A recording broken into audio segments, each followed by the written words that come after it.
Pogrešan put, 100. put, stoji prvi prava vrata, jer sam šampion neuspjeha prvaka. Vujo, dobar dan, poštovanje, iznimno mi je zadovoljstvo što si tu sa mnom, konačno neko iz mog sporta. Hvala ti puno na izdvojenom vremenu i stvarno mi je drago da si tu.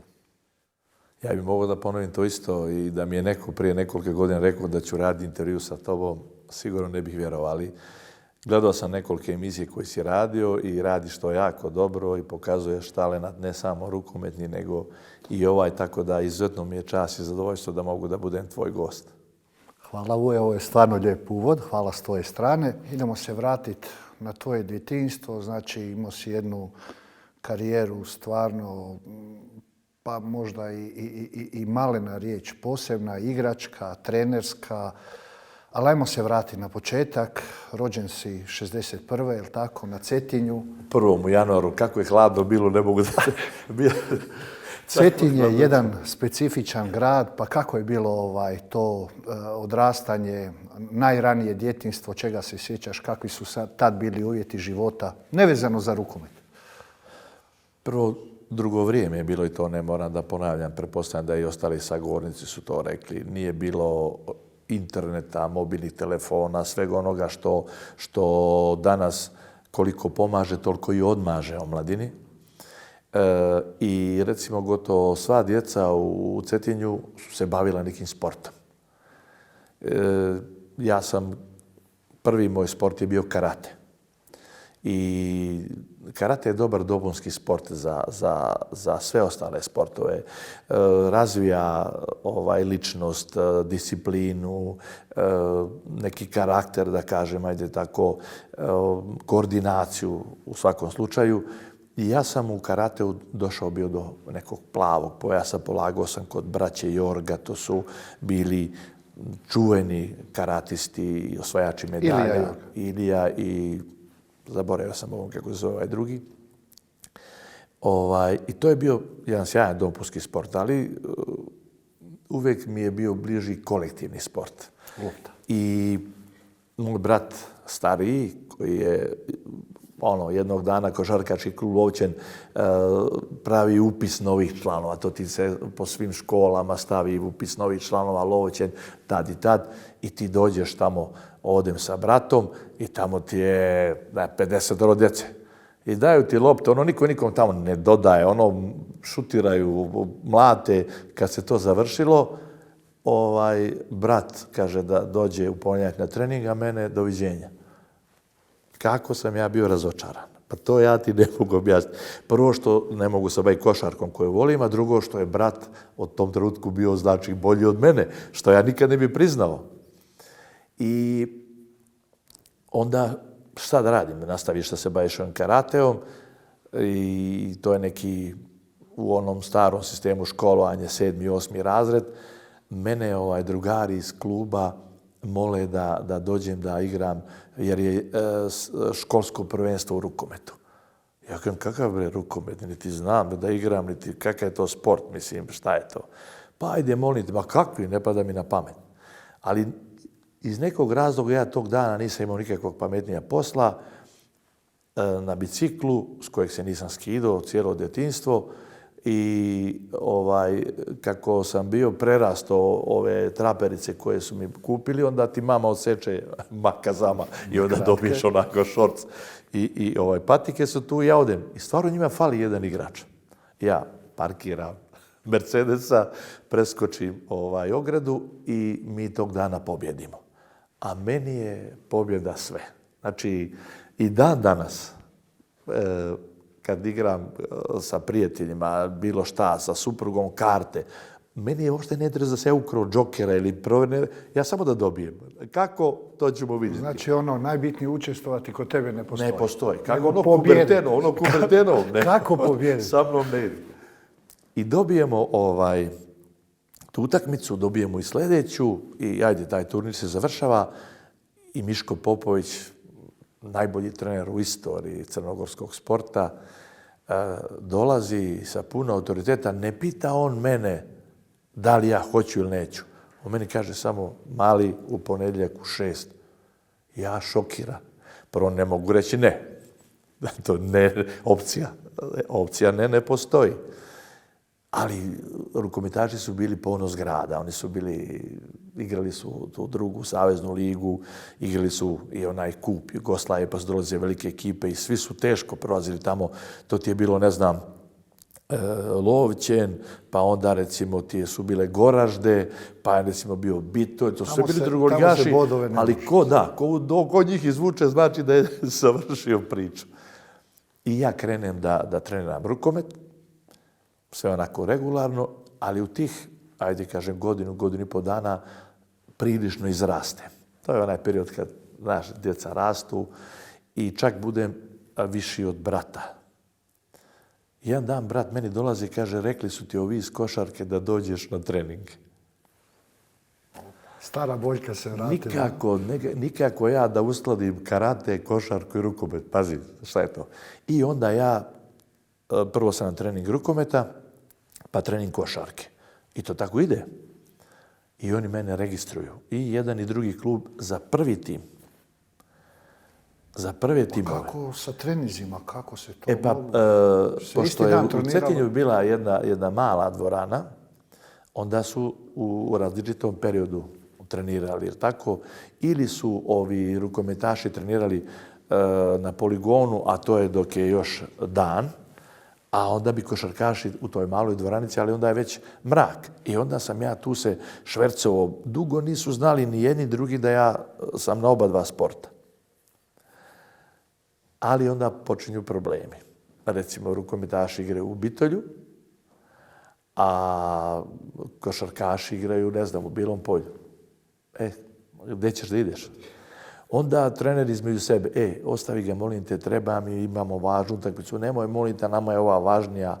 Ili dođem, recimo, iz Bitolja, se vratim u 4 ujutro, a ovi igraju u Bilom Polju u 10 i kreću u 6.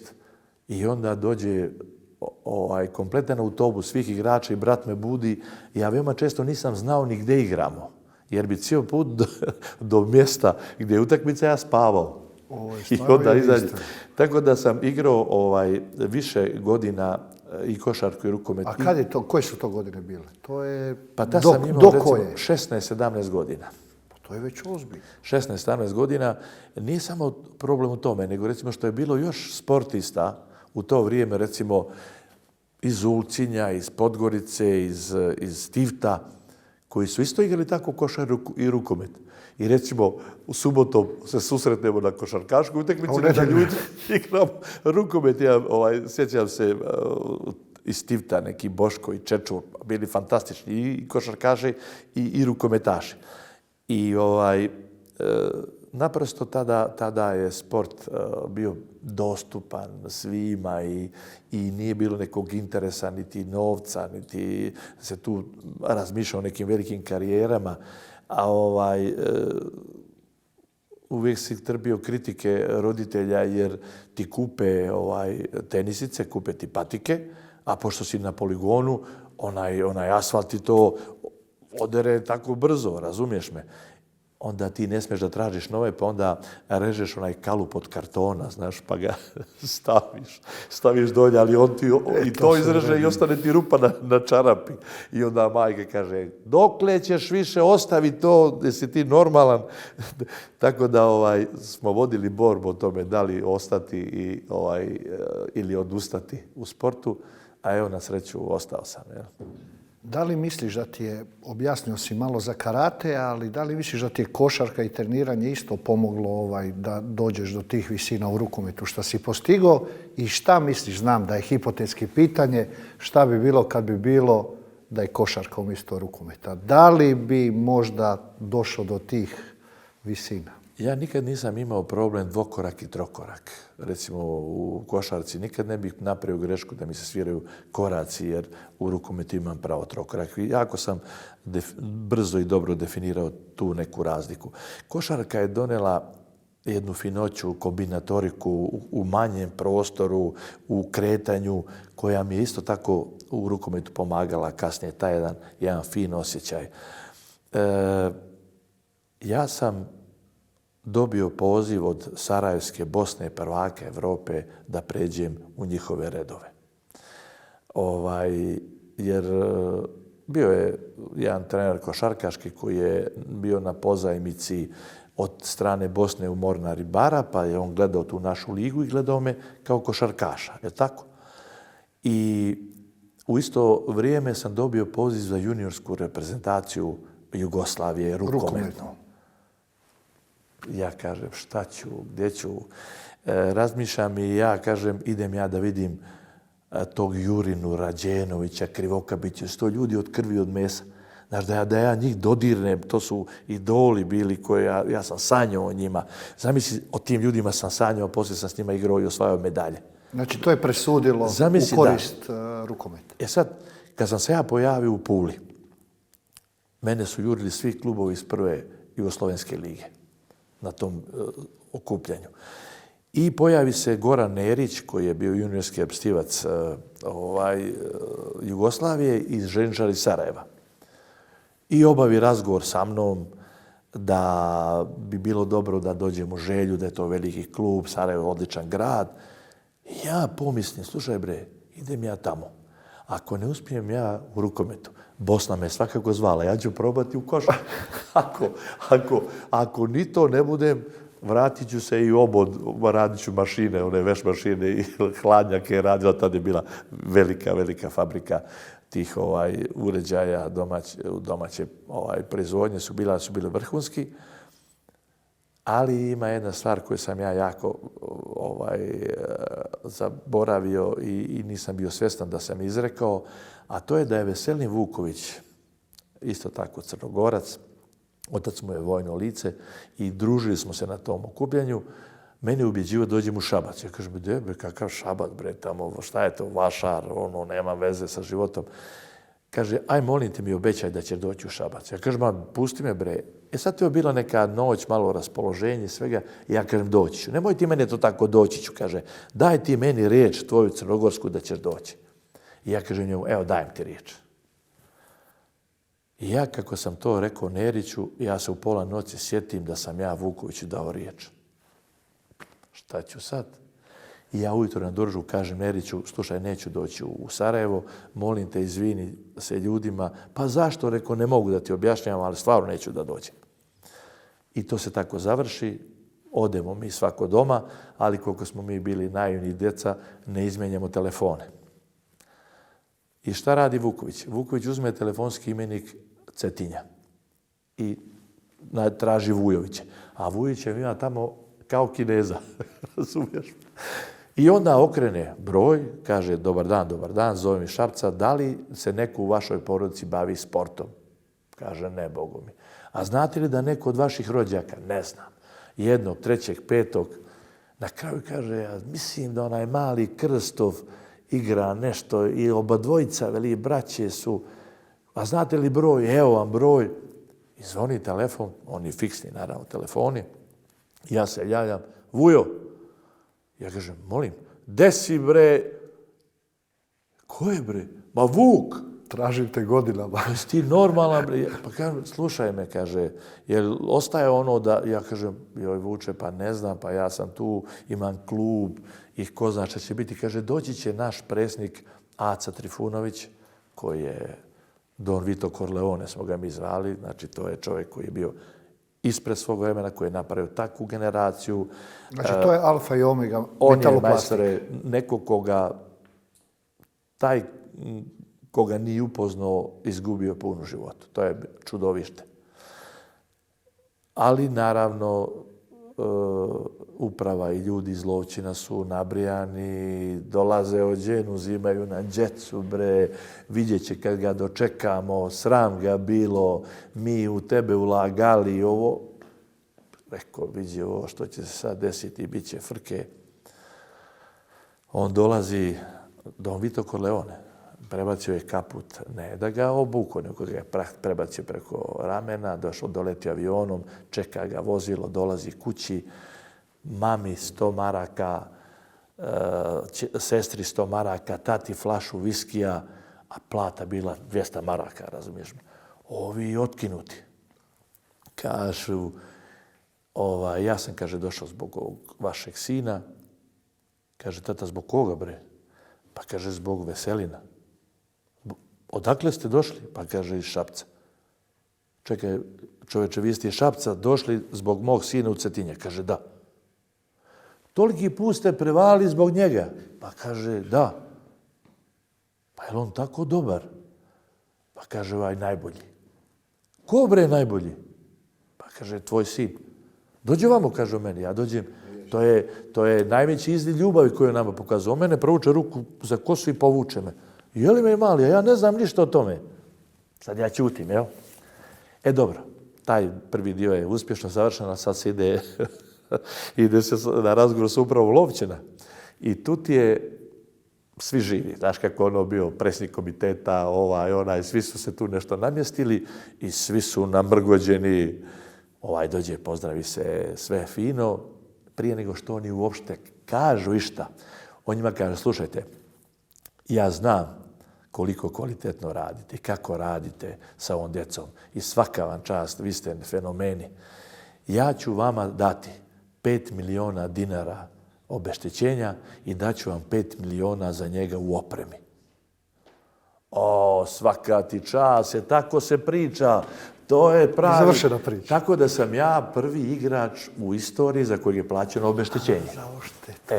Ošteta i obeštećenje. I prodali su me lako. Lako su me prodali. I ja sam ti posle toga otišao za Šabac. Znači 10 miliona dinara i Vuja ide... Izvoli. Da. A nisu to bile male pare, ozbiljno. Nisu to bile male pare. Moj jedini uslov je bio da mi se kupi zastava 101. Ja sam mislio, kad ja sjednem samostalno u svoj auto, da nema jačeg od mene. A meni je otac bio šofer ili ti profesionalni vozač. Cijelo života je bio na točkovima i u nedostatku njega, pošto je stalno bio na putu, ja bih uvijek spavao na njegovom jastuku jer je mirisao na naftu, na benzin, razumiješ me, jer mi je nedostajao i toga nisam bio svjestan tada kad se to dešavalo, ali i teško se živjelo. Nas je 5 u kući, brat i sestra i tata i mama, samo je otac radio i snalazilo se kako snalazilo. Sjećam se da se iz Bačke Palanke vozilo brašno za luku Bar, da bi mama mu ponekad rekla, aj molim te Krsto, daj neki džak, skini. Da Krsta Vujovića neko vidi da skida, pa jesi ti normalna da nosim sramotu, ja i moja djeca? Ja tad nisam shvatao šta to znači. Tek kasnije sam te njegove riječi to shvatio i to je bio neki pravac kojeg sam u životu, da ne donese sramotu porodici, da ne nose tvoju ljagu. Danas su se vremena izmijenjala, danas ide u zatvor, on ima pravi ispraćaj kod da ide u vojsku, razumiješ me? Ono što je nekad bila sramota, danas se ljudi time ponose. Nažalost je tako.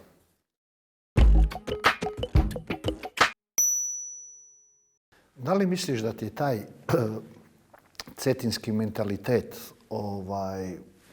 uokvirio i da li ti je pomogao u daljnjoj karijeri? To govorim sada iz ove perspektive da dođeš do tih visina. Da li je to to? Da li misliš da je to bitan dio tvoje karijere? Ne znam da li si upoznao još nekog Cetinjanina, možda Petra Kabisodu, Gorana Đukanovića, je li? Da, jesam, ne ovako blisko. Da, ljudi koji jako brzo razmišljaju, koji su nadprosječno inteligentni. Vidi, možda tako za sebe pričaju Nikšićani i Beranci, ali ja govorim u svoje ime, je li? I kada pričaš o Cetinju, ili ako pitaš nekog odakle si, on kaže iz Podgorice. Odakle si ti iz Nikšića, ti drugi iz Tivta, a ti sa Cetinja. Ti si negde gore. Aha. Oni su svi dolje, a ti si negde gore. I ti si sa Cetinja. Samim tim nekako nastupaš sa pozicija sile. Znači, Cetinje ti je istorija ispisana u kamenu. Prestolnica je. Prestolnica je bila. Ovaj kamen tu ti je poginuo, u ovom ovdje tu ubismo Turčina, ovo ovdje je napravljena ta borba. Sve ti je istorija, sve je napisano i svaki taj detalj te uči u kojem pravcu da ideš i da moraš da budeš najbolji. Ne priznaje se osrednji, ne priznaje se loši. To je jasno. Specifičan smisao za humor imaju. Moje selo Mikulići je tek prije neznatnog broja godina dobilo struju. Znaš? I sad sjede cetinski mangupi i kaže, jesi čuo, veli, došla je struja u Mikuliće. Drugi, sad će se, kaže, tamo čuti kukanje, plač i jauk. Kaže, što? Sad će čuti da je Tito umro. Koliko mi je selo zabačeno. Zamisli kome to može da padne na pamet da kaže, razumiješ me. Ili ima ona priča kako Cetinjanin ide od stola. Kaže, on ostavi cigarete i upaljač, jer ako odnese, ovi ga brljaju, svašta u njemu. Ali ako ostavi, misli, vratit će se, pa onda ništa. Tako da je to jedna... Tako da moram reći, ali stvarno da mi je taj mentalitet, način razmišljanja, života, svuda u svijetu, kada dijete padne, udari se, raskrvari koljeno, lakat, roditelj te zove, joj si se udario, jel te boli. Kod nas, meni otac kaže, gdje si gledao? Hoćeš sad da ti zapalim ja šamar, pa ćeš, da Bog da nogu slomio više, ti ne smiješ ni prijaviti da te boli, da si se udario ni ništa. Moraš izdržati stisnutih zuba i to te od malena nekako očvrsne. Znači, mentalitet je pomogao definitivno. Izuzetno. Makar mi je u mnogo situacija i odmogao. Znam da budem ishitren, znam da budem nagao, ne poštujem autoritete, ne priznajem da neko bolji. Što kaže moj prijatelj, ja ne puštam invalida na pješačkom prelazu, a kamoli nešto drugo. Ja isto, znači u svemu što god radim, ja se trudim da budem najbolji i uživam u tome da te poražene na neki način humorom maltretiram, da ih podcenjujem i šta znam ja. Dobro, idemo sa djetinjstva, idemo na prvi tvoj ozbiljni korak, to je, ja mislim, po mom viđenju, nadam se i po tvom, prelomnica tvoje karijere, to je znači odlazak u Šabac, to je bilo 88. 89. gdje se rađa ta generacija luda... 78, da. Zvali su vas vanzemaljci. Pa evo, daj mi, molim te, malo objasni cijeli taj projekt, odnose u gradu, klub, sponzor Metaloplastika. Znam, tad sam ja bio, velika je to razlika u generacijama, ali i dan danas kad se spomene Metaloplastika u rukometnom svijetu ima izrazitu težinu. Ja mislim da ti mogu reći sve to u jednoj rečenici. Dao bih 10 ovih godina za 6 mjeseci onog vremena. Tako je dobro bilo. Da li ta mladost donosi neku bezbrižnost, da li ta kompatibilnost koju smo imali igrača, da li rezultati koje smo, da li posvećenost grada nama? Ili sve to zajedno? Sve zajedno je, pazite, kada bih bio recimo povrijeđen ili bolestan, a ne odem da vidim ove moje drugari, ja kao taj dan da nisam živeo. Takav sam osjećaj imao. I oni, povrijeđeni, oni su bili tu na tribinama da bi nešto dobacivali, da bi se smejali, da bi bilo te hemije koja nas je nosila. I ljudi, gledaoci, i danas mi živimo i na talasu smo te slave, u gradu smo izuzetno cijenjeni, poštovani na svakom koraku. Metaloplastika i dalje postoji kao klub i to ozbiljan je klub. Grad je doneo odluku da Metaloplastika ne smije nestati kao klub, da mora biti financirana koliko, ali ne smije nestati kako se desilo nekim velikim klubovima, da ih nema na mapi više uopšte. U kontaktu smo svi drugari, ali nama je dvorana tada bila puna 2 sata prije utakmice.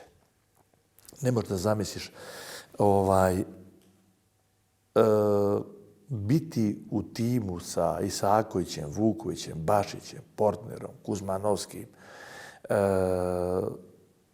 to je privilegija. Kako ste vi bili tu s godinama? Svi slično, u par godina ili... Oni su bili Isaković, Vuković, Rašić su 58. Baško je 60. i Mrkonja, Portner 62. ja 61. Znači bili smo u 2-3 godine. U 2-3 godine smo bili. I naš smisao za humor, profesionalnost, naše igranje basketa 3-3, odemo jutarnje razgibavanje, popodne utakmice Lige prvaka. Ne može da nas rastavi, ne može da prekine trener trening. Tuča. To je tuča, to je raskubanje, to je ubijanje, odvaljivanje od života. To je nešto nevjerovatno. Ili mali fudbal, ponedjeljak. Imali smo dogovor, kad god pobjedimo utakmicu u subotu, u ponedjeljak je mali fudbal. A mi smo od 80 dobili 79 godišnje. I onda neko u slačionici kaže, pazite se da se neko ne povredi, imamo u ponedjeljak fudbal. Znaš, koliko ne bi bio bitniji nego navodno rukomet. Iako je to bila šala da se opusti atmosfera. Ali mene je Isaković naučio šutu sa prvog koraka. Danima i danima on je mene terao da kad on navuče, da ja s jednog koraka se dignem šute. Ja sam svoju karijeru ogradio na prvom koraku. Kada bi Baško stao na gol i onda meni kaže, vidi, ako mi iz te pozicije šutneš ovdje, ja ti to ne mogu odbraniti. Ja kažem, ako ne može Bašić da mi odbrani, onda ne može niko. A onda on meni kaže, vidi, ako ti oni podignu ruke, šta ti možeš da pogodiš? Ja kažem, mogu pogodim samo tu. Kaže, ako Vuja ne može drugačije, ne može niko drugi. Tako da smo mi sebe unapređivali, dogovarali, znali se u dušu. Nismo uopšte morali da kažemo bilo šta da bi to funkcionisalo na terenu. I iznad svega smo bili stvarno veliki drugovi, veliki prijatelji. Malo mjesto nam je donijelo da možda nemamo takav publicitet kako bi imali u Beogradu ili nijedno drugo. Ali si bio okrenut jedan drugome. Sad kad kaže malo mjesto, to je Šabac 100-120 hiljada ljudi. Onda pomislim na Našice koje je 10.000, onda stvarno znam šta je malo mjesto. Ali organizacija je kompletna. Recimo Aca Trifunić kojeg smo već pomenuli, mi nikad nismo imali pisane ugovore. A kakve su bile financije u to vrijeme? Odlične. Odlične. Mi smo ti bili sigurno u ravni sa fudbalerima. Imali smo i premije. Nisu nama bile premije, vezane su bile da nekog pobjedimo, to je bilo smiješno. Nego si vezane. Znači, da moraš da pobjediš toliko i toliko razlike, pa onda dobijaš taj neki bonus. Nijedan bonus mi nismo propustili. Sve smo mi dobijali. Veoma često, tačno onoliko koliko treba. Kažu, ako dobijete Zvezdu u Beogradu 6 razlike, mi dobijemo 6. Ako dobijete sjećam se utakmice sa IMT Rakovica, 4 minuta do kraja je 3 razlike, a mi treba dobijemo 9. Sad zabija mogo 4. Neko trči u go, iznosi loptu do centra, trčimo, sudi, tražimo time-out. Kaže, šta je ovim ljudima? Završava se 9. Ovaj neki Luka Božanić koji piše statistiku kaže, pa ljudi, dobijete 11, 12, ali zašto 9? Jer on navija da dobijemo 8, da ostane lova u klubu. Da. Ali nije krenulo savršeno. Ti si došao, je li tako? Pa nije. Prva godina se borilo za opstanak. Za opstanak? Borba za opstanak. Onda ste došli svi mlađi. Dakle, došli smo na predlog Seada Hasan Efendića, došli su i Portner, i Mrkonja, i Bašić, i onda je to nekako 82. je to krenulo i nikad nije stalo. I onda nije stalo do danas. Šalim se, ali ne znam ja kako da vam objasnim. Meni je to sve nekako bilo normalno i logično. U košarci ja sam mislio sam najbolji. U rukometu najbolji, u ovom najbolji. Šta god radio, ja sam mislio da sam najbolji. Ili što su mi se događale, Oskar popularnosti, najbolji sportista Jugoslavije, najbolji rukometaš na svijetu. Meni je to sve nekako bilo normalno. Pardon što te prekidam. Kad si prvi put osjetio da si taj, da imaš osjećaj, pa ja ću biti taj, sigurno. Da li je to bila ta prvo sa metaloplastikom to prvenstvo Jugoslavije, Liga prvaka sa Metaloplastikom ili uspjeh sa reprezentacijom Olimpijada? Šta je bilo ona prekretnica? Od malena sam ja, čini mi se, osjećao da sam bolji od ostalih. Imaš taj osjećaj. Pogotovo sa ovim cetinskim mentalitetom i da nisam, ja jesam. I Olimpijada u Los Angelesu. 23 godine.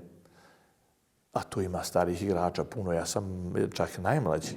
Meni Branislav Pokrajac, pokojni, genijalac, kaže, jer ti shvataš da si ti lider ove ekipe?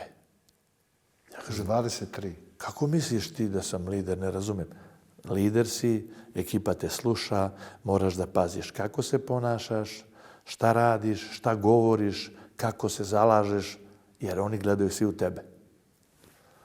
Ja kažem, ma nemoguće. Ajde, kaže, da provjerit ćemo. Evo ovako. Sutra ujutro, kada dođeš na doručak, nemoj da dođeš prvi. Dođi drugi. I nemoj da sjedneš sa čovjekom ili igračem koji je već došao. A obično ti dođeš, vidiš neko od tvojih je tu, izvoli. Tako. Ja dolazim, za stolom sjedi Rnić. Ja odem, sjednem za drugi stol. On kaže, šta ti je ludače, dođi ovamo, razumiješ? Ja kažem, ne odgovara mi društvo. Znaš, dolaze igrači, uzimaju tanjire, hranu i svi prvo sjedaju za moj stol, pa kad se popinu idu kod Rnića. Mene Pokrajac kaže, jesi vidio? Ja kažem, da, ali ima ih pola iz metaloplastike i to je po inerciji dolaze. Dobro, opet kaže, ne vjeruješ. Ajde, ovako ćemo. Svako večer dolje ispred olimpijskog sela, ispred tamo gdje smo smješteni, su košarkaši, vaterpolisti, svi, ti vodiš glavnu riječ, praviš šou, pričaš viceve, svi se smiju i tako dalje. Spavanje u 11, ajde ti u 20 do 11 idi na spavanje. Ajde. Ja u 20 do 11, oni kao, gdje ćeš, stani još malo, ja idem. Poslije 5 minuta svi su se razišli. Nikog više tu. Kaže, vidiš kako utičeš na ljude. Sad je sve jasno. Sad da budeš, da znaš da si lider i kako treba da vodiš ekipu. I od tog trenutka nadalje je to stvarno bilo tako. Ja sam onda počeo da razmišljam, recimo, kad se zagrevamo i vidim, recimo, da naši golmani ne pipaju loptu. Ja onda dogovorim sa dvojicom, trojicom da je šutnemo tamo gdje oni znaju da mi šutiramo, da oni odbrane i da uđu u ritam. Jer šta će nama golman koji je razjeban pred utakmicu, je tako? Ili znam da neko od mojih saigrača nije u formi, ja ga onda forsiram asistencijama da probije, da uđe tu. I takvih puno detalja je bilo kroz moju karijeru ili ne znam, ideje koje sam prenosio na treningu. Ja sam uvijek znao da ću biti trener. Od prvog dana sam znao da ću biti trener. Da, 100%. Toliko me to privlačilo da je to nevjerovatno. Znači, rođeni lider. Da, ali mene su i danas fasciniraju te neke velike ličnosti koje donose istorijske odluke, koje mogu da promijene život hiljadama ljudi, milionima ljudi, da promijene život svojom odlukom. Ja u tom nekom manjem smislu promjene jedne odbrane u drugu odbranu, izmjene nekog igrača, to su opet neke odluke. Ili napraviti spisak koga vodiš na olimpijske igre, a koga ne voliš, ti ne možeš da mu napraviš ili ugroziš karijeru, je li tako? U svemu tome, naravno, trudio sam se da budem najpošteniji u svim tim nikom odlukama, bez da se rukovodim nekim interesima. Ali i tu sam ja čudan tip, ajde tako da kažemo. Ja posmatram stalno, analiziram svoje igrače i kada, recimo, ih vidim da izlaze iz autobusa, sad je to moderno, oni nabace slušalice, svi su Jordan, svi su ovo, je li tako? A tu je naš terapeut koji ima puno onih stvari i sad neki tu prođe, nosi u svoju neku torbicu, prođe pored njega. A dolazi onaj drugi, ima svoje 2 torbe i uzima 3. od terapeuta. Ja kažem, je za kolektivan sport. Je pošten borac. Makar onaj prvi što je možda za nijansu bolji, ja uzmem ovog drugog. Recimo. Jel? Tako se ponašam u životu i volim ljude koji se daju i hoće da pomognu i mislim da je suština života u tome, apsolutno. Da se vratimo znači na taj zlatni dio, počelo je sa olimpijadom, je li tako? Krenulo je zagrijavanje sa prvenstvom Jugoslavije. Onda je olimpijske igre. Da, onda smo 82. sam bio član te reprezentacije kad smo uzeli bronzanu medalju sa finalu sa Rusima, ali ja sam bio daleko najmlađi. Ne mogu da ti... Tad sam igrao sa Jurinom, sa Rađenovićem, Krivokapićem. Bili smo prvaci svijeta u Portugalu, juniorski, sa Abazom Arslanagićem, i ja ti dolećemo na aerodrom, a reprezentacija ide na neki turnir u Švajcarsku, seniorska. Mene samo iz jednog aviona u drugi. A ti si paralelno puno toga radio. I u drugi. I sad dođem tamo, to je bila neka, ajde da kažemo, kombinovana reprezentacija. To je bilo sjajnih igrača, Jovičić, Božinović, Delahme, bilo je sjajnih igrača, fantastičnih. I sad se dijele dresovi za utakmicu. I oni su, svi su to mangupi veliki, a ja klinac. I oni kažu, evo ti broj 8 od Pavla Jurine, kaže, i onako ćeš ga brzo vratiti, jer je Pavle u vojsi, pa nije tu. Završava se sastanak, ja izlazim i kažem njima s vrata, ja ću Pavlu da vratim dres, ali ću ga nekom od vas skinuti sigurno. Tuta Živković viče kraj, jel vidiš, bre, ti, šta je, ovo nam treba, znaš. I njima nekako ispod časti igramo neke utakmice, Švajcarci, ne znam, Rumuni, Bugari, lupa. Da se tu nešto zapinje. Ja, 10 komada, 8 komada, samo gura je, razumiješ me. I sad nije bilo interneta i da se dobije poziv na klub, nego ti u sportu, bio je Jugoslovenski sportski list Sport, piše Pokrajac za 3 dana objavljuje spisak. Za 2 dana. Dani su ko godine. Pokrajac objavio spisak, piše na... Ja uzmem, otvorim onu stranicu i pokrijem papirom. I polako, jedno po jedno ime kibicujem, razumeš me. Jao, nema me. Zadnji na spisku. Zadnji na spisku. Vujovića, razumeš. Znači, to je skakanje. To, majstore, takve euforije, takvog ludila. Ne mogu da ti objasnim. Ali tada ti nisi mogao, recimo, da pročitaš nezadovoljstvo nekog ko nije bio na spisku. Jer je to bio takav respekt. Danas uopšte niko ne obraća na pažnju ovi koji su na spisku, nego odmah traže da ovi ispolju selektora, izbornika, što ovaj nije na spisku, što ovo, što ono, jer to prodaje novine. Tamo ti nisi smio. Da se usudiš da kažeš nešto protiv izbornika, pa ti nisi normalan. Prvo bi te roditelji umlatili, posle treneri u klubu, predsjednici, svako živi.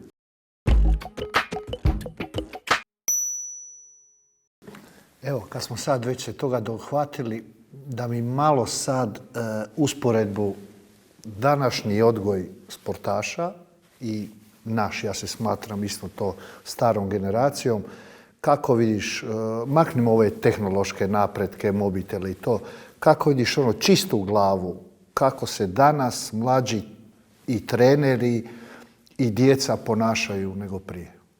Sigurno je drugčije. Ja sam već bio, ajde da kažem, ozbiljan reprezentativac. Kada mene Pokrajac pozove na utakmici koju igramo na Balkanijadi protiv Rumuna ili ne znam koga već igramo, jer ja sam volio da šutiram visoko.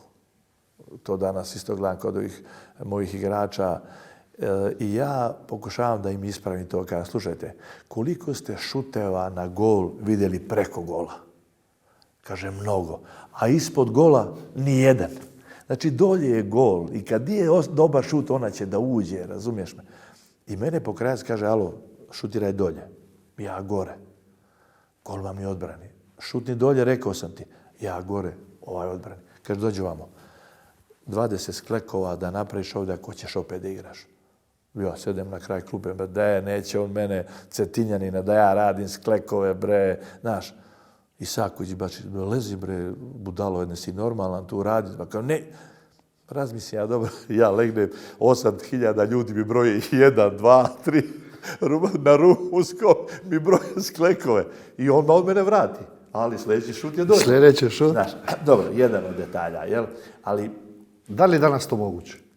mislim da nije moguće da bi došao odmah taj neki roditelj da se tuži, novine bi pisali, novinari bi napali trenera da maltretira igrače. Kako je to moguće da se takva stvar desi? Odmah bi bio na sastanku u klubu da to nisu maniri jednih ozbiljnih. Eto, to je današnji rukomet.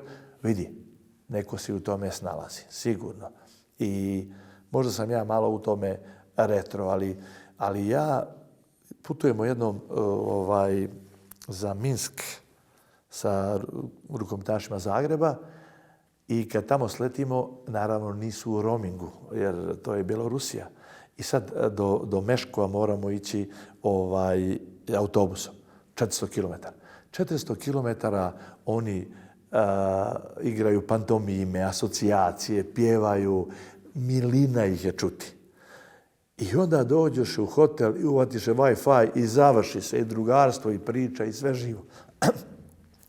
Tako da nije samo tu. Ja sam vidio jednu ozbiljnu reklamu na jednom kafiću. Svratite kod nas, možete da pričate, nemamo Wi-Fi. Razumiješ me? Znači, možda, jer ti vidiš 4 drugarice, svaka je sa svojim mobitelom. Onda što ste se uopšte našle? Znaš. Ali treneri su ranije bile više volonteri, amateri. Radili su individualno sa igračima. Sad nekako mi se čini da nema toliko prostora. Ili, kako bih rekao, škola rukometa. Novaca, energije, ljudi ili čega nam fali? Vidi, ja uvijek kažem da je za uspjeh u sportu su bitne 3 stvari. Pare, lova i novac. Znaš, kad te 3 stvari imaš, onda sve nekako. Ali, recimo, ti u toj školi rukometa ja vidim neke male, visoke, mršave, debele, dečaci, djevojčice i im samo gurne loptu i oni trče, igraju, trče. Niti je to vidiš da su radili neke stvari. Jer je bitno da je ona članarina, lupam, 20 eura. Znači, površnost. To je površnost. Ne kažem. Ima i ljudi koji to rade izuzetno dobro, ali meni se čini da jedan savez rukometni mora donijeti zakon o školama rukometa. Moramo imati sistem. Vidite, samo mi se čini da u rukometu nisu napisana neka pravila kako, šta, kad, u kojim godinama. Jer tako, jedan trener dođe i sad ona djeca su došla, kaže, ajmo 30 krugova oko terena. Čekaj bre, zašto 30 krugova? Zbog čega? Zbog čega, jel me razumeš? Privući djecu da zavole, da se prvo igraju, da budu zadovoljni. Ti njih ubiješ, neki će da odustane. Njih će pola da odustane zbog tih 30 krugova. Znaš, ali recimo u vaterpolu se zna, znači ti prvo plivaš, pa onda, ne znam, treba da izvučeš ruku i da izdržiš iznad vode toliko i toliko sekundi, pa ovo, pa ono, fudbal isto. Mi u rukometu to nismo. Evo, kad ti uzmeš koliko ima tih ozbiljnih ljudi koji su prošli udžbenika, ti takvu abecedu još nemaš. I veoma često se to radi po sopstvenom nahođenju. Jel? Tako da, ja sam i insistirao, recimo, kad sam bio trener Zagreba, da roditelji ne dolaze na treninge. I mislim da su to čak i oni napisali da je roditeljima zabranjen. Jer roditelji ponekad znaju da loše utiču na razvoj svoga djeteta. Ima roditelja koji znaju da mu dijete nije talentovano, ali on da bi ga sklonio sa ulice, on ga usmjerava u sport i to je ispravno. Pa, dokle bude, ali to je pravo. Ali ima onih koji su bolesno ambiciozni i hoće da mu dijete bude teniser. Pazite, jedna anketa koja je rađena u Srbiji kod roditelja tih dječaka koji se bave tenisom, da li bi pristali da im djeca imaju karijeru kao Trojicki ili Tipsarević. Od 100 ispitanih 89 je reklo ne. Oni ostali da im bude Đoković. Jer razumiješ ti dokle to ide? To je srž problema. Dokle to ide. Znači, šta znam ja, moj sin i moja kćerka se ne bave sportom. Ja sam sina pitao za rukomet, on kaže da se bavim rukometom. Pa da mi kažu, kakav si, vuče se po terenu, znaš kakav ti otac bio. I kaže, da me navode, kaže, šta će mi to, kaže. Onda se on bavio malo tim američkim fudbalom, ragbijem i tu je, dok nije doživio jednu ozbiljnu povredu. A ćerka, apsolutno, je nije interesovalo. Ona je rođena u Barceloni, to je drugi mentalitet. Tranquilo, samo tranquilo. Da se vratimo još malo, znači, na zlatnu olimpijsku medalju. Pretpostavljam da je to kruna svih nas. Los Angeles, ko to doživi. Šta se dešava? Tada je bio bojkot istočnih zemalja te olimpijade u Los Angelesu. Rusu nisu došli, Poljaci nisu došli, DDR nije došao, razumiješ me? I bila je na neki način mrlja na toj medalji koju smo uzeli. Uzeli ste, nisu bili najbolji tu, je li tako? Evo, meni prvi glas sad.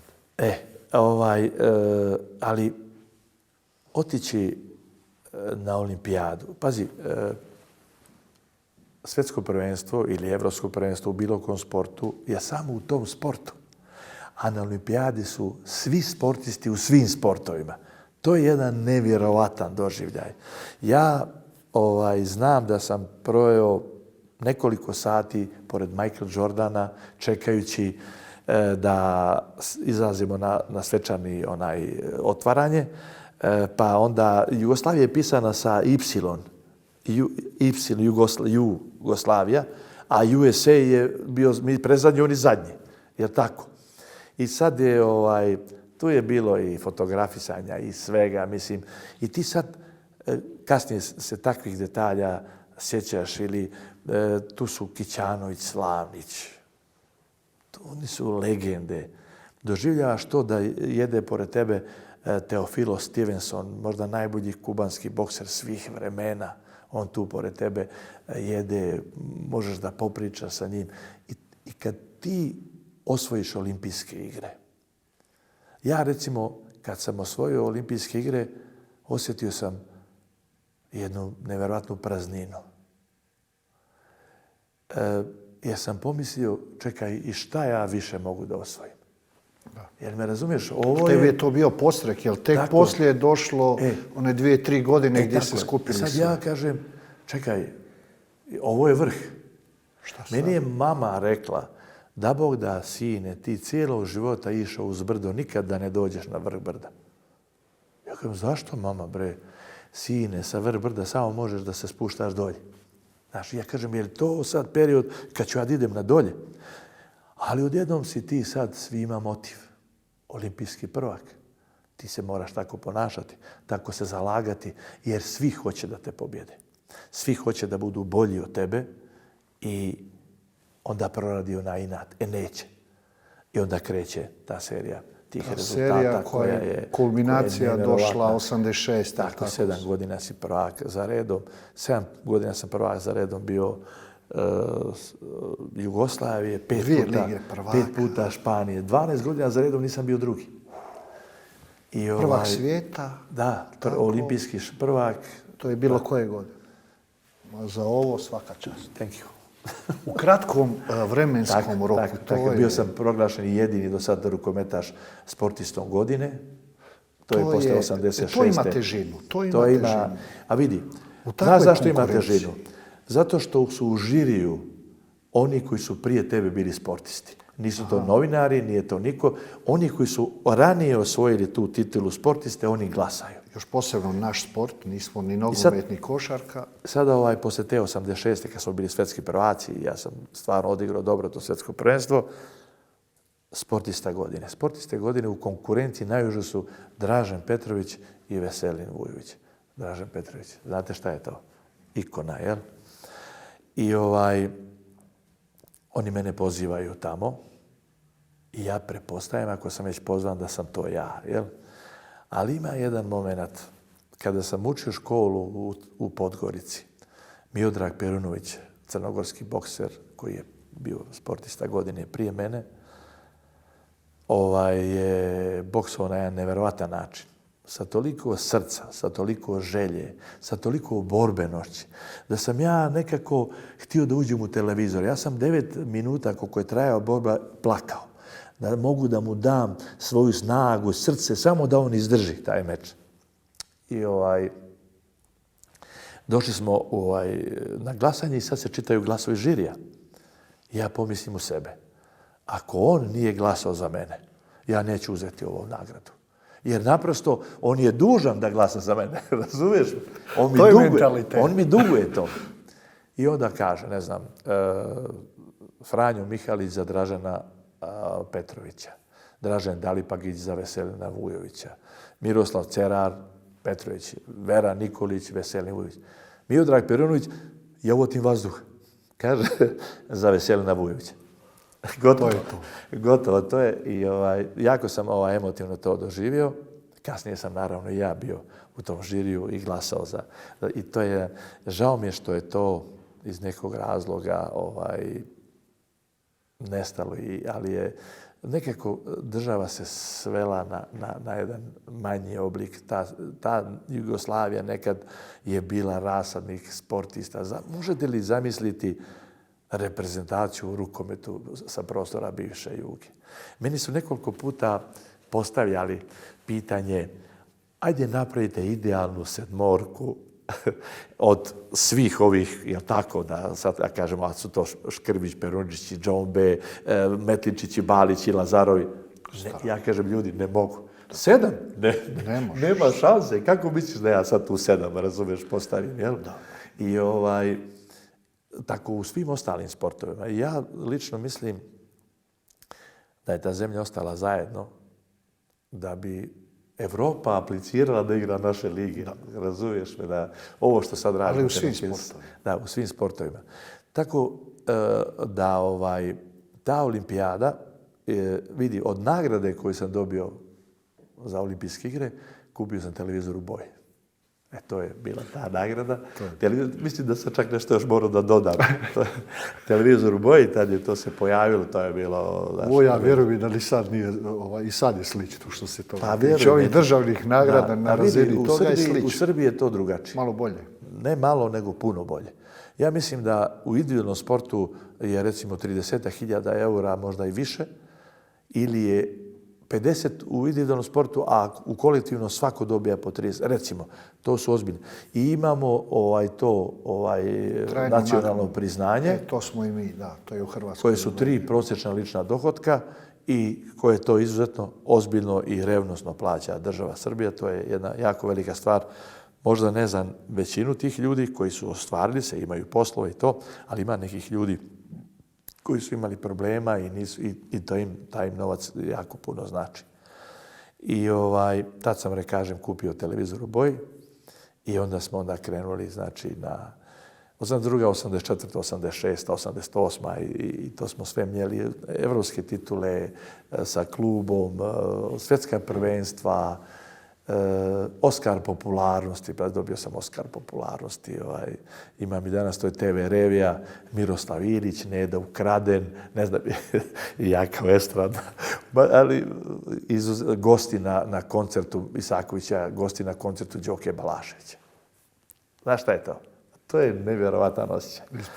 Ispunjenje svega onog što... I onda dolazi do toga što pucam Jahio Latetiva. U vrhuncu slave. Koja je to godina? I moći pucam Jahio Latetiva. To je 87. godina. Čak sam čitao nekakve tekstove, što se pisao, nekakve kolumne i to. 86. na 87. igramo protiv Roštoka, Ligu prvaka u Šapcu. Ja se okrenem pored klupe da potrčim i osjetim kao da me neko udario od pozadi. Vidim, nema nikoga. Pa rekao, pogodio me neki ne. I samo vidim da se pojavila rupa i da nema tetive. Imam i snimak, cijela dvorana skandira pomozi Bože. Idem u bolnicu. To je 27-28 godina. Ti si spreman za van. Ti bi trebao popisati. Najjače godine, majstro. Ja, pazio, kad se osvoji lopta i od tačke A do tačke B ja ne vidim prepreku. Meni da ne može niko da me zadrži. To je nevjerovatno, jel? I ja kažem, čoveče, zašto baš meni da se desi ovo? Jer u to vrijeme povreda ahilove tetive, 99% završena priča. Stižu telegrami od radnog kolektiva Agrokombinat 13U, od Feni Industrije Makedonija, rudnici Zenica, INA, Zagreb ili Rijeka. Dakle, radni ljudi tog kolektiva su odlučili da snose troškove operacije Veselina Vujića bilo gdje u svijetu. Houston, Moskva, bilo gdje. Takvih je telegrama, sve ih imam, preko 30 došlo. Ja odlučujem da se operišem u Žabcu. I ko me operiše? Nebojša Popović. Jedan od najboljih rukometaša pijotmena koje je naša zemlja davala. Bio je stručnjak za koljeno. Nikad nije napravio ni jednu operaciju ahilove tetive. Ali ja hoću da me on operiše. I na dan operacije, a možda će biti malo, ajde da kažem, čovjek je neki umro, on je na tom lešu vježbao kako da sječe i po kojem. To mu je bio model, jeli? I ja pitam njega, doktore, u procentima, koliko se njih oporavi od 100? Pa kaže, 1, 2. Pa kažem, ja sam taj. Taj sam ja. Mentalitet opet. Nije problem operacija. Oporavak je najveći problem. Ali i tu sam imao nevjerovatan tretman. Radni ljudi Borova, tako, fabrike obuće, su mi napravili jednu specijalnu cipelu sa povišenom štiklom, jer ti držiš nogu u zglobu, pa ti onda tetiva ostane kraća. I onda moraš tu kao to znaju žene, tako da podigne tu štiklu. I onda bi ja recimo hodao sa tom štiklom recimo nekih 10 dana. Onda odem kod obućara i on mi skine recimo pola santimetra, jel tako? Pa onda hodam tako da ne napravim nagao pokret i da dovedem ponovo u poziciju da mi se tetiva ponovo prekine ili eksplodira, već kako se kaže. Poslije toga sam otišao u Igalo na oporavak sa Minjom Bulutom, jednim fenomenalnim terapeutom. To su bazeni, slana voda, skip, šetanje. Ja sam, čini mi se, imao oporavak kao nijedan sportista na svijetu kada je ahilova tetiva u pitanju. A glava kako je funkcionirala u to vrijeme? Depresija, loša stanja ili uvijek pozitivno? Ja sam stalno imao osjećaj da ukoliko napravim neki pokret da će da mi ponovo pukne tetiva. I igramo košarke, ljetni period, igramo košarku u Budvi. Ali ja se štedim, još uvijek vučem tu nogu. I sad su tu puno onih nekih momaka, Budvana, velika je konkurencija za igrati jer je puno i rivalitet je veliki između Budvana i Cetinjana. Igram ja i brat i kum igramo košarku. I sad se tu zagužvalo, neko traži korake, jesu koraci, nisu koraci. Frajer neki sa strane kaže, ma nisu koraci. Ja kažem, ko tebe bre pita? Razumiješ? I okrenem se jednom tipu koji znam da kontroliše tu grupu momaka i kažem, daj bre, riješi ove tvoje. Ja sam se okrenuo, je udario mog brata. Razumiješ? I tu nastaje stapedo. 50 ljudi trči Budvana Cetinjana i tuče se. To je neviđeno nešto. Ja trčim za tim tipom. Ima jedan kanal koji odvodi neke otpadne vode u more, koji je prilično širok. On bježi i ja to preskačem. Bez ikakvog problema. Stižemo i dobro da ne ulazimo više u te detalje, možda ni ovo nisam trebao da pričam. Ja kad sam se smirio, kad je sve prošlo, ja shvatim da ja nemam nikakav. Zamisli kakav moment mene vrati u normalu. Nenormalan moment me vrati u normalu. Naravno da smo mi kasnije to sve ispeglali i danas ima puno ljudi i prijatelja u toj Budvi, čak i taj momak koji je bio inicijator, veliki smo prijatelji i smijemo se kad pričamo o tome, to je jedna anegdota. I dok sam bio u bolesničkoj postelji, stiže telegram od Barcelone. Našem igraču iako ja nemam potpis niti dogovor, našem igraču želimo što brži oporavak To je bio i prvi povratak. kontakt s Barcelonom. Milan Dobro, Kalina čuo si sigurno. koji je bio u Barceloni, on me nešto zvao, ali to je sve bilo onako kontakti Kazno. neki, jeli? Jer mi smo igrali Ligu prvaka sa Barcelonom, Ligu šampiona. Tad je Isaković otišao, Vuković je otišao, Metaloplastika navodno je bila u padu, igramo u Barceloni. Šta se dešava? A mi smo bili poučeni nekim negativnim iskustvima, tražili da nam se donosi voda koja je flaširana i nije otvorena. Ja nešto rekao, da li je ovaj čep bio otvoren? Ja popijem onu vodu. Dobijem temperaturu neku. Idem u bolnicu, daju mi infuziju, temperatura i dalje i treba utakmica da počne. Ja sam još u bolnici i ja njima kažem da idem. Ja kažem, i ja se pojavljam na utakmicu. I mi utakmicu igramo prvo problem dobro, na kraju gubimo 6 razlike. Ja ljud kao puška, uvijek sam, kažem, bio i autoritet i lider i šta znam ja.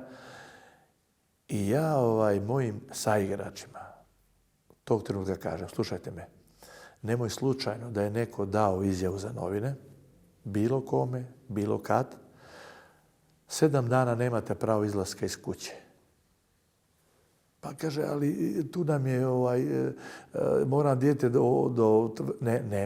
nema izlaska iz kuće 7 dana. Samo dvorana i stan. Niko za 7 dana to ne prekrši. Mi razbijemo Barcelonu, vodili smo im 11-12 razlike, eliminišemo ih. I ako pogledate taj snimak, kako se završa utakmica, svi igrači trče do mene i grle me. Oni su znali da ja to nisam radio zato što sam kabadahe.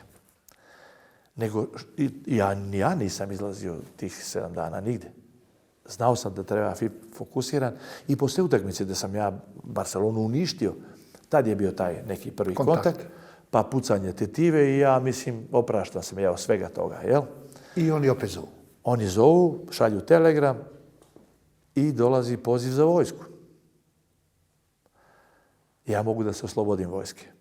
Imam tu povredu takvu, imaš papir, možeš da se oslobodiš vojske.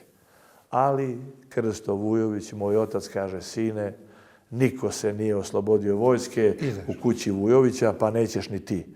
I kažem, tata, neću da razgovaram. Ako nisi sposoban za vojsku, nisi ni za sport, ni za ženidbu, ni za šta nisi. O Bože, sačuvaj. Šta ću? Idem ja u Kraljevo.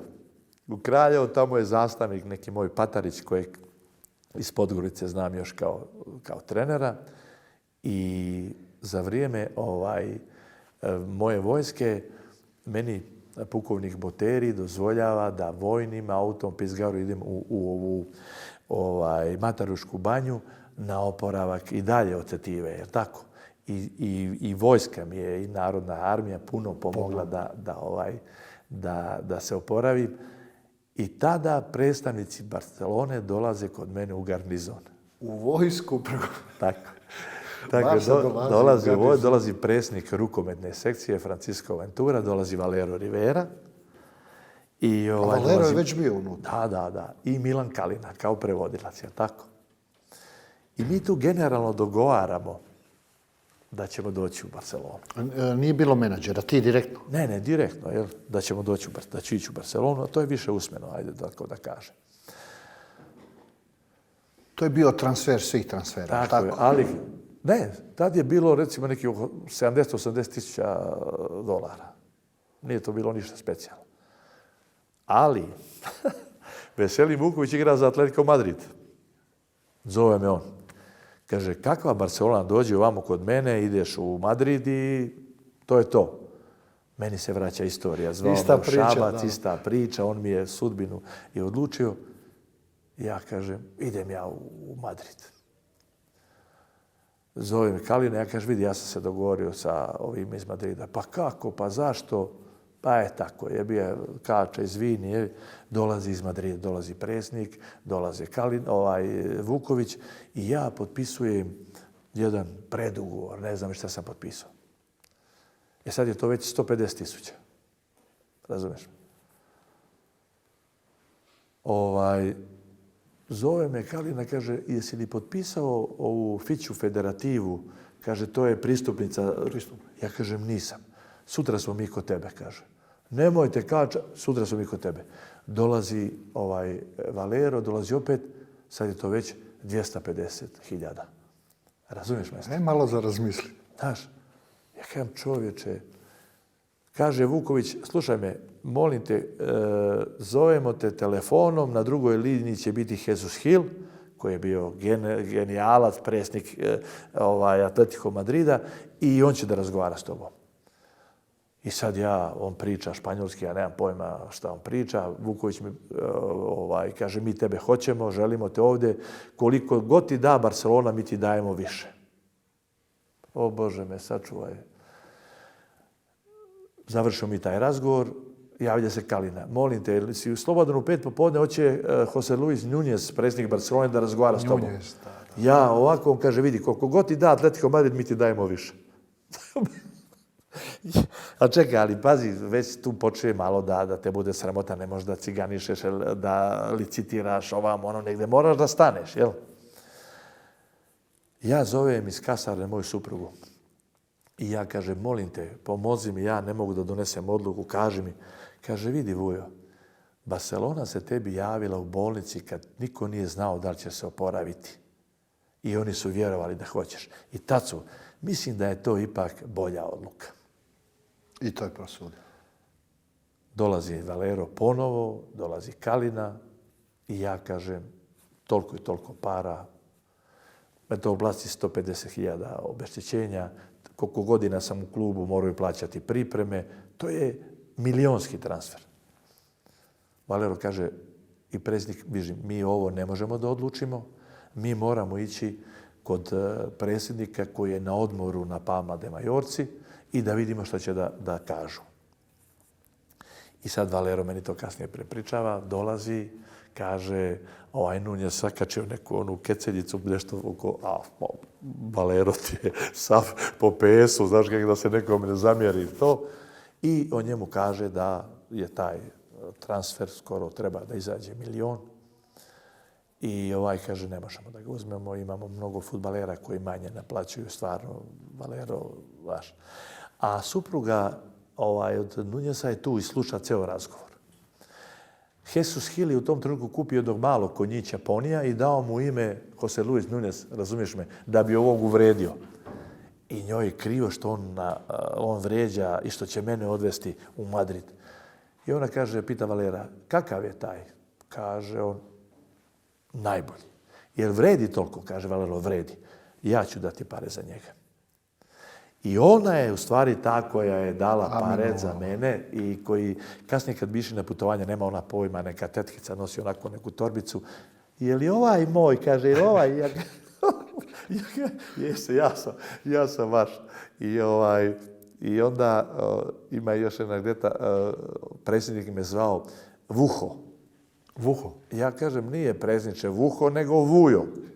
A on kaže, vidi, molim te, ima golman Real Madrida, Paco Bujo. Kaže, i to me asocira na to. I ne mogu te tako zvati. Ja kažem, dobro, zove me Pepe, kako ćeš, samo ti prvog ovog. Dakle, i to je jedan divan period. Daj mi malo usporedi. Igrao si u to vrijeme u 2 najjače ekipe na svijetu, Metaloplastika u svoje vrijeme, Barcelona je Barcelona. Usporedbe, grad, osvajanja, kad se osvajala Liga prvaka, gdje je, na primjer, bilo bolja proslava? U Barsi ili u Šapcu? Samo porediti Šabac i Barcelonu ne možeš kao gradove, istoriju, kulturu i tako dalje. Šabac je bio emocija, Šabac je bio ljubav, Šabac je bilo nešto što te čini srećnim u svakom trenutku. I prvo. I tako je. Barcelona je bila organizacija, bogatstvo, sjaj, moć. Osvojiš titul, izlaziš na Nou Camp, 100.000 ljudi, pred utakmicu tu i tu, izlaziš tamo na onaj balkon, isto tako pozdravljanje, znaš da ti je bonus, da pare ležu, Sunce, more. sve, znači najbolji period mog života, ali ogroman pressing je i pritisak u Barceloni. Nema drugog. Ti moraš da budeš prvi. Ti moraš da budeš najbolji. Ne postoji poređenja. Tu si zato da budeš tu i tako. Igram utakmicu kojim dobijemo 10-15 razlike, ja igram 60 minuta. Pitam Valero, dobro Valero, a što me malo ne odmoriš, što mi ne dopustiš? Kaže, vidi, ako tebi izvedem, publika polako počinje da izlazi iz dvorane. Ali sve dok si ti na terenu, oni očekuju da ćeš napraviti nešto što vredi toga što oni su došli da gledaju. Znači, natovarite i nosi, nema emocije, to je jasno. Tako da, ali doček u Šapcu, kada smo osvojili titulu, nas je na aerodromu u Beogradu čekalo, ne znam, 30-40 hiljada ljudi. Kolona je bila skoro od aerodroma do Šapca automobila koji su došli. Ceo Šabac, ako je to bilo 100-120 hiljada ljudi, sad će mi neko reći ljudi, što ti govoriš 1000 i hiljade, meni je to isto. Znaš, i to je kolaps od mosta do dvorana, nešto nevjerojatno. I koliko god, i u Granadjersu kad smo osvojili Eurocup, i sa Barcelonom, i sa Vardarom sam osvajao, ali taj doček, taj prvi sa Metaloplastikom, ne mogu nikad zaboraviti. To je bilo nešto, znaš kako je, među svojim narodom, među svojim ljudima. Žena mi je preko ograde dodala sina u ruke, tu mi je komšija, tu mi je kum. Taj osjećaj, to se ne može promijeniti.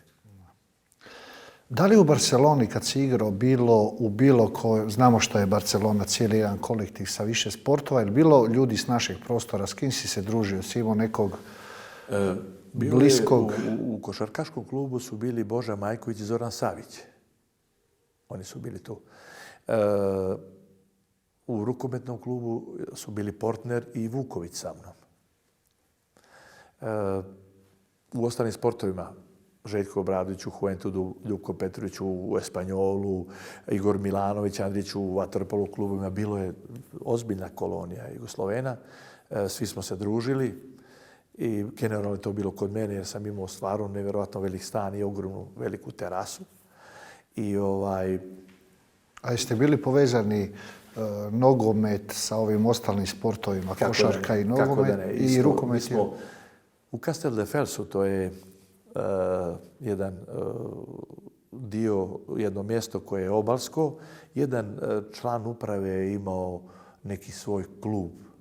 Tu je bio restoran, bazeni, plaža, sve tako dalje. I mi smo kao sportisti Barcelone imali privilegiju da tamo možemo da odemo, ne plaćamo parkinge, hrane u nekoj umanjenoj cijeni i tako dalje. I veoma često tamo smo se družili, čak sam često puta bio sa Johan Cruyffom koji ima jednu specijalnu životnu filozofiju. Mijenjao sam, tad su bile kasete sa Hristo Stoičkom, to je poznati, on je od Miroslava Ilića, ja njemu dajem lepu brenu, mijenjali smo te. Mihajlo Laudrup, zajedno si na oporavku, oko nekih povreda bio je taj Servisio Medico, bio je zajednički. Imali smo dobre odnose i posle svake, u stvari, pred neku utakmicu, nama bi tamo u slačionici bile po 20 karata za fudbalske utakmice i sad ti hoćeš gledat, neće. Sad kad je bilo malo hladnije, a oni nam daju to baš na vrhu, ono duva čovječe i ja onda kažem gledat ću kući. A onda kad je Vuković došao kod mene u Barcelonu, kakvi on je gledao, njemu je to bilo vrh vrhova. Kaže, moguće da ne gledaš, a tu ti je na 50 metara jer živo sam blizu. Ja kažem, tako. Dan danas navijam za fudbalski rukometni klub Barcelona, staro sam fan, izuzetno veliki. Ajmo sad malo na trenersku karijeru, jer Voja, sa tvojom karijerom treba nam 3-4 sata da sve prođemo. Ja znam, tako da moramo malo nisam brzati. ispričao niti puno anegdota, detalja ili nekih stvari, jer ne bi stigli. Baš ne bi ćete stigli. vjerojatno morati da nešto iseckate. Ja odlučujem u Granadjersu da prekinem karijeru. 33, 34. godina. Prekidam. Pretvorio sam sebi u frižider. Na koljenu led, na ramenu led, na tetivi led, razumiješ me, čovječe, razumiješ? Osjetiš kad je ono gotovo. Osvojili smo evropsku titulu na onaj placa Major. 34.000 ljudi skandira Elanjo ke viene, vujo kedate. Ti znaš kako to ide, kako se rimuje, da ostanem još jednu godinu. I ja kažem, ostajat ću kad god mi ponude 2 godine ugovora. Ali kad mi ponude godinu, to znači da i oni misle da sam ja došao do onog svog limita. Tu godinu za nju neću igrati. Hoću nek me ljude pamte bre kao velikog sportistu i onda kaže vuko se po terenu i šta znam ja. I ja se vraćam u Šabac i odmah sam trener metaloplastike. Odmah. Bez dana trenerskog iskustva, bez ičega i odmah sam pomoćnik u reprezentaciji Tuti Živkoviću. I metoplastika igra dobro, ja imam odličnu projekciju kao trener, radim dobro. 34 godine iz tenisica direktno za glavnog trenera i pomoćni reprezentator. Tako je. I radim dobro, odmah sam i trener tih nekih juniorskih reprezentacija i apsolutno se razvijam na jedini mogući način. To stvarno fantastično ide. Dobri rezultati, sve ide u pravom planu. Zove me PIK Seget. Zove me PIK Seget i ja idem u Seget, dogovaramo se i ja dogovorim da uzmem PIK Seget. Vraćam se i na granici mi zvoni mobilni telefon. Jesus Revilla me zove iz Ciudad Reala i kaže da li bi ti bio naš trener, mi mislimo da ti bi, čoveče, Španija, moje gornjo područje, istorija. Ja nazovem ove ljude iz PIK Segeda i kažem, vidite, ja sam vama dao riječ, ali ovo je moja želja, sad vi ako insistirate, ja ću ostati i bit ću vaš trener. I oni me zovnu poslije jednog dana i kažu, ne, ti si već glavom u Španiji i ja ti idem u Ciudad Real. Idem u Ciudad Real. To je bilo nešto pola sezone i onda kreće ta druga sezona gdje dovodimo neke igrače, pravimo neki projekat, ulazimo u priču za nešto više i nešto što si ti zlatnim slovima ispisao i jako mi je drago zbog toga. I dolazi finale Kupa kupova protiv Flensburga. Koja je to godina? Ne znam, druga, treća? Godine, ne znam. Dolazi Flensburg i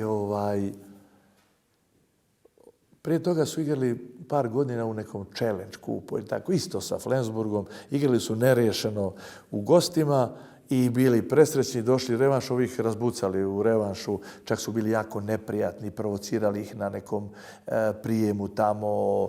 Znaš, tako da su igrači bili nekako u podređenom položaju, nekako su imali strah. I sad ja tu sebe stavljam u prvi plan, da ću ja to da anuliram, da dignem sve. Dvorana puna, haos je. Poluvrijeme oni nam vode 1 razlike. Ja u slačionicu vatam za gušu, bre, koliko ste finala odigrali. Ajde, bre, zašto ste takvi? Probudite se. Vraćamo se u drugo poluvrijeme. Njihov trener Rasmussen, Danac, fantastičan igrač i trener bio, stalno prelazi onu polovinu što je određena za sudije. Ništa to suci ili delegat, ništa ne reaguju. Ja sljedeći kad je prišao, zaletim 2 ruke i gurnem ga na njegovu polovinu. Publika počinje da navija, haos 1 za nas, 2, 3, 5, 7, 8 i to Mariano Ortega zabija 8. gol. Ja shvatio to kao ličnu borbu sam protiv svih u transu sam. Mariano Ortega zabija gol i prilikom tog šuta pada i sad kad je pao, pada neki njemački ili danski igrač već koji je bio tamo na njega i ono koškanje, gužvanje. Sad ja trčim da ne bude nekog haosa jer ne treba pri tom rezultatu. Mene Bogdan Veta, ja ovako u nekoj košilji bio, Bogdan Veta me hvata plašeći se mog karaktera, ću napraviti nešto. I kad me uhvati, on mene pokida košulju, iscepa me i ja tog trenutka shvatam da je to napad na mene. Kako ko dolazi od ovih igrača, ja bam, bam. Znači, tuča klasična. Tuča, klača. Ne tuča. Ja udaram, nik se ne tuče. Završi se to, sudije čak nisu ništa ni upisali u zapisnik, ali Njemci, naravno, EHF-u, kažnjen 16 mjeseci. Ja se žalim, oni me kazne 2 godine. Zamisli. Obično na žalbu ili ti potvrde, oni mene kazne još više. Putujemo na revanš u Njemačku i neke neonacističke grupe mi prijete da neću smjeti ući u dvoranu, da će biti odmazda za to što sam napravio i tako dalje. Evo ja idem, ja tamo u hotelu smo, ja se spremam da idem u dvoranu. Pozvao ja brata koji je u Hamburgu i on došao sa 3, 4 drugara, oni ne mogu da uđu kroz vrata. To su bre po 2 metra, to su ovakvi. Kaže, brate, idemo mi pa da vidimo ko će. Kad ga je Domingo Diaz video, kaže, jao, Vujo, kad te molim, znači, nemoj da ide, kaže, ako se nešto desi u gledalištu, igrači će odreagovati, uskočit će da ste brane, molim te, ostani u hotelu i imamo slušalicu, telefonsku vezu sa klupom i gledaš utakmicu i povlačiš poteze. Ostaje sa mnom potpredsjednik i slažem se, ajde, tako je već. Šta se dešava? Dešava se da Schumacher vozi i da Njemci se ne uključuju na rukomet. Iako utakmica počela, oni se ne uključuju i ja ne vidim utakmicu. Ja lud. Nema prenosa. Zovem suprugu koja u Španiji gleda utakmicu. Ja kažem, koliko je rezultat? Joj, 5-1 je, kaže. Kako 5-1? Ja sad... Ko zabija gole? Ovaj lijepi, ovaj sladak, ovaj lijevi, vanjski, Danac je onaj bio crni. Ko igra naspram njega? Pa kaže, igra Pogorelov. Ja kažem, stavi Marijana Ortegu na 2 da igra odbranu, razumiješ me? Ja utakmicu vodim prvo poluvreme samo sa ženom na telefonu. Drugo poluvreme je bilo uključenje. Dobro, mi osvojimo, kao što znaš, tu titulu. I ja to ispričam, predsjednik ispriča, svi ispričaju. Dođemo, dobijamo nagrade, to je fešta, Prvu koju prozivaju, to prozivaju moju suprugu i daju joj sat, kao ona je doprinjela tituli, znaš. I oni meni kažu, Vujo, kažnjen si, ne možeš igrati Evropu, glupo je tada dolazi tamo Juan de Dios, ja dolazim u Srbiju, postajem selektor Srbije Crne Gore. Imamo na takmičenja svjetska prvenstva. Opet je to jako dobrom nivou. Ja sam selektor po svim nivoima, znači i seniorske, i juniorske, i kadetske reprezentacije. Proglašeni smo za najbolju reprezentaciju u rankingu IHF-a na svijetu te godine, jer 4. smo bili na svjetskom prvenstvu. Juniori su bili drugi na svijetu i kadeti prvaci Evrope. Kad se seberu sve te, onda smo bili najbolja. Dobijam i orden zasluga za narod. I u svemu tome se razdvajaju Srbija i Crna Gora. Srbija bi da ostanem selektor Srbije, Crna Gora bi da budem selektor Crne Gore. Pretpostavljam teško vrijeme za tebe. Kako god se odlučiš, imat ćeš problem. Ja idem u Makedoniju, u Vardar, kod Mihajla Mihajlovskog. Evo jedno pitanje. Ciudad Real, gdje sam ja poslije pokupio vrhnje, ajmo reći, si gradio, a imam osjećaj da se tako dogodilo i u Vardaru, da si gradio ekipu i neko je drugi osvojio Ligu prvaka. Takav je osjećaj imao. Nisam čak to mislio da kažem. Ako mi vjeruješ, ja nikad i nigdje nisam imao posloženu ekipu, ozbiljnih igrača, stalno sam morao da se bavim rudarskim trenerskim poslom. Jedino sam imao u Zagrebu jednu sjajnu generaciju kada sam ih preuzeo, a to su bili Stepančić, Šebetić, Mandalinić, Pavlović, Valčić. Sjećam se. I tad smo odigrali fantastičnu Ligu prvaka i sve to. 4 finale ste igrali. Sve drugo sam morao da krvarim. U Ciudad Realu sam bio tamo svojom krivicom i ne stojim iza toga. Da li ti je žao? Da li misliš da bi ti to možda bila trenerska prekretnica? Mislim da bi moja karijera bila totalno drugačija, na totalno drugom nivou. Slažem se. Razumijem. Meni su posle tog incidenta zatvoren put u Njemačku. Slažem se. I ja sam imao kontakte, trebao sam preuzmem Fuchse Berlin. Ali poslije tog incidenta niko iz Njemačke nije htio. Ja sam napravio haos sa njemačkim klubom. Odem u Vardar. Napravimo sve godinama, 6 godina, to je borba protiv Metalurga, Lino, Červar, ludilo jedno, oni prvaci, mi prvaci. Osvajači kupa, to je neverovatna istorija i Metalurg se pojačao, ulažu puno novca, pojavljuje se neki Rus, kaže Mihajlo, pojavio se neki Rus koji bi da ulaže, kaže, u klub. Ja kažem, Mihajlo, super, znaš. Kaže mi, ja sam ga, kaže, pitao od 0 do 100, koliko ćeš ti da u procentima, pa ja da obezbedim, on meni kaže 100% ću da ulažem. Kaže, ali imamo sutra sastanak, moraš doći na sastanak. I sad ja tu dođem, Samsonenko je tu, Mihajlo tu, na prvi pogled se on meni ne sviđa, razumiješ, kad smo se pozdravili, neki mlak pozdrav, neki ne znam šta, i počnem da priča kako će da dovede, ne znam, Lackovića, Šterbika. Ja kažem, ne znam zašto to radite. Možete da dovedete Landina, možete da dovedete, sad ja nabrajam, Stepančića, neke mlađe igrače. Zašto ćemo igrači koji su na zalasku karijere? On kaže, hoću da se čuje za mene, pa onda ćemo mi. Ja kažem, kad vi imate par i krenete, čuje se to lako, nemojte da brinete, razumeš? I sad je tu još neka priča i on meni kaže, mene moji treneri slušaju. Ja kažem njemu, slušaj bre, ti ne znaš obim lopte, ni dimenzije terena, ni bilo šta drugo.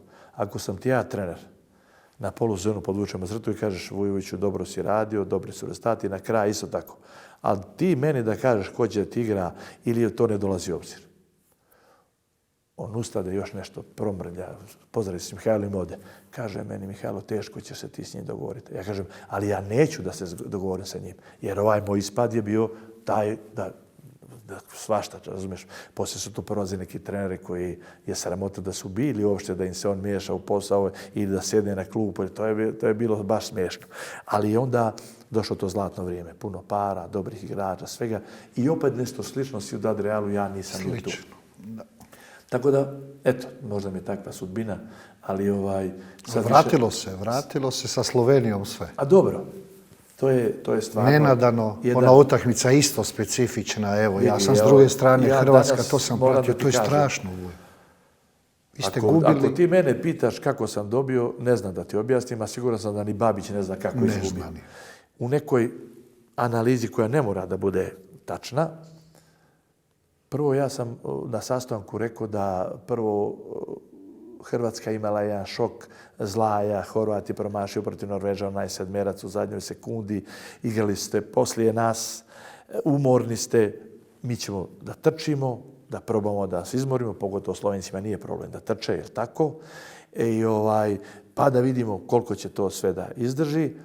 Ti dođeš u poziciju, čak ima tih mojih time-outa, prvih 15 minuta nas nema nigde. Nema nas nigde, nijednog trenutka, ništa. Hrvatska vodi, razbija nas. Bedeš druga minuta, 7-8 razlika. Ja dolazim u slačionicu i kažem njima, pa dobro ljudi, molim vas, samo mi objasnite, jel vi znate da vas kući čeka i gledaju hiljade i hiljade ljudi, njihova srca kucaju za vas? Jel vas nije sramota da ovako igrate? Zašto ne izađemo napolje i izginemo? I onda će tamo negdje pisati, hrabro su poginuli Veselin Vujović, Jure Dolenec, Marko Beđak i negdje će nas neko zapamtiti, a doći ćete na aerodrom i nestaćete da vas niko ne primijeti. Ništa to nije nekog efekta dalo. Vode oni 7-8 razlike. I ja kažem, Maksa, jesam ja jedina budala ovdje koja skače i izmišlja, sad ću da sjednem. Čekaj, ali ja imam ugovor, bre, još 2 godine. Kako ću ja te momke ponovno da povratim? Ajde, rekao da vodim utakmicu kao da vodim 2 razlike. Pa kad smo smanjili ta 2, ja kažem, ajmo još 2. I sad, šta se dešava? Da je Babić u tom trenutku stavio Šebetića, Mihića, već ove mlade, Mandalinića, ko je već bio na klupi, pregazili bi nas. On je držao i dalje Cindru, Duvnjaka, Štrleka i šta znam ja, koji su već bili dosta umorni i od utakmice prije i od ove utakmice. Kad smo i počeli da smanjujemo, njemu je već bilo kasno da upustio, ne, mu bio rizik.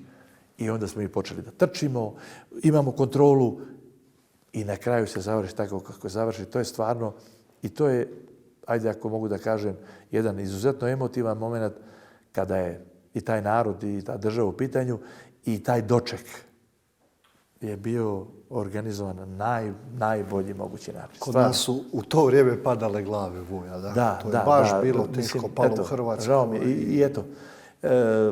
Lijepo. Tako da je to dobar period i sad opet dolazimo od toga. Mene su Slovenci angažovali zbog mog karaktera. Na kraju im je smetao moj karakter, razumiješ me, jer je... Naprosto ja sam takav, ja sam transparentan čovjek. Ja kad sam raspoložen, ja se smijem. Kad sam ljut, ja sam ljut, to se vidi na meni. Ne znam da se foliram i to je nešto što, eto, možemo reći krasi ili mi je mana, ne znam kako, ali to sam ja, transparentan sam, takav sam i uvijek ću stati iza toga. I imam tu svoju devizu, trenersku i ljudsku, da mi je lakše i hoću prije da umrem na nogama nego da živim na koljenima. I to je, i ova odluka koju sam doneo u Nexiju je iz te filozofije izašla. Uja, evo nas do samog kraja smo došli. Naravno, ističe vrijeme, puno toga još imam za pitat. Ali evo za kraj jedno općenito pitanje. Sad kad podvučeš crtu, igračka karijera je gotova, trenerska nije još uvijek, ideš ti dalje. Da li postoji nekakav žal, nekakav neuspjeh, neka tuga, nešto što je unutra u cijeloj toj karijeri do sada što bih htio promijeniti? Znam da većina nas kaže, ma ne bi ništa mijenjao. Svi imamo nešto što nas muči. Da li ima to kod tebe? Kad bi ikako moglo sve ove gluposti koje sam napravio, zahvaljujući mom karakteru, jer naprosto kad ponekad gledam te snimke kažem, pa ja nisam normalan. To misliš na ovo Ciudad Real? I Ciudad Real i mnogo prije toga. Onda recimo Barcelona je meni neostvarana želja. U jednom trenutku Enrique Masipi je postao sportski direktor i dogovorili smo se da ću da preuzmem, ali onda je Valero Rivera postao kapo, glavni, a ja sam bio u sukobu sa njim i nije me prihvatio kao trener u Barceloni. To je za mene veliki neuspjeh i velika želja. I naravno da već više ne gajim iluzije da ću jednog dana biti trener Barcelone. Ja imam ozbiljne godine. Onda sam napravio par grešaka odlaskom, recimo Željezničar Niša ili Borac iz Banja Luke, sportskih neuspjeha, neljudskih, jer si upoznao tamo neke divne ljude, igrače, nekoga što ćeš ga pamtiti ili imati za prijatelja cijelog života, ali govorimo o tim nekim sportskim neuspjesima. I sve su to velike škole za mene. Prvo, nekako uz mene ide, ajde kažem, i neki dobar rezultat i uspjeh. Veoma često ljudi misle da ću ja mojim imenom i znanjem izvući nešto što nije kvalitet. Umjesto da razmišljam kao neki drugi treneri, da prvo posložim ekipu kako ja hoću, kako ja mogu, kako želim, pa onda mogu da snosim odgovornost. Snositi odgovornost zbog grešaka drugih ljudi je nevjerojatno teška stvar, a to mi se desilo i u Nišu i u Banja Luci. Ali, Bože moj, znaš kako ti je? Život je jedan put sa 1000 raskrsnica. I uvijek treba da odlučiš pravo, lijevo ili desno, a niko te ne savjetuje. Sigurno moraš pogrešiti negdje. Nema šanse da pogodiš uvijek. Voja moj, bilo je iznimno zadovoljstvo. Evo, slušao sam u dahu. Hvala ti puno na ugodnom druženju, iskrenom intervju i želim ti brzi angažman i puno sreće u životu. Hvala puno.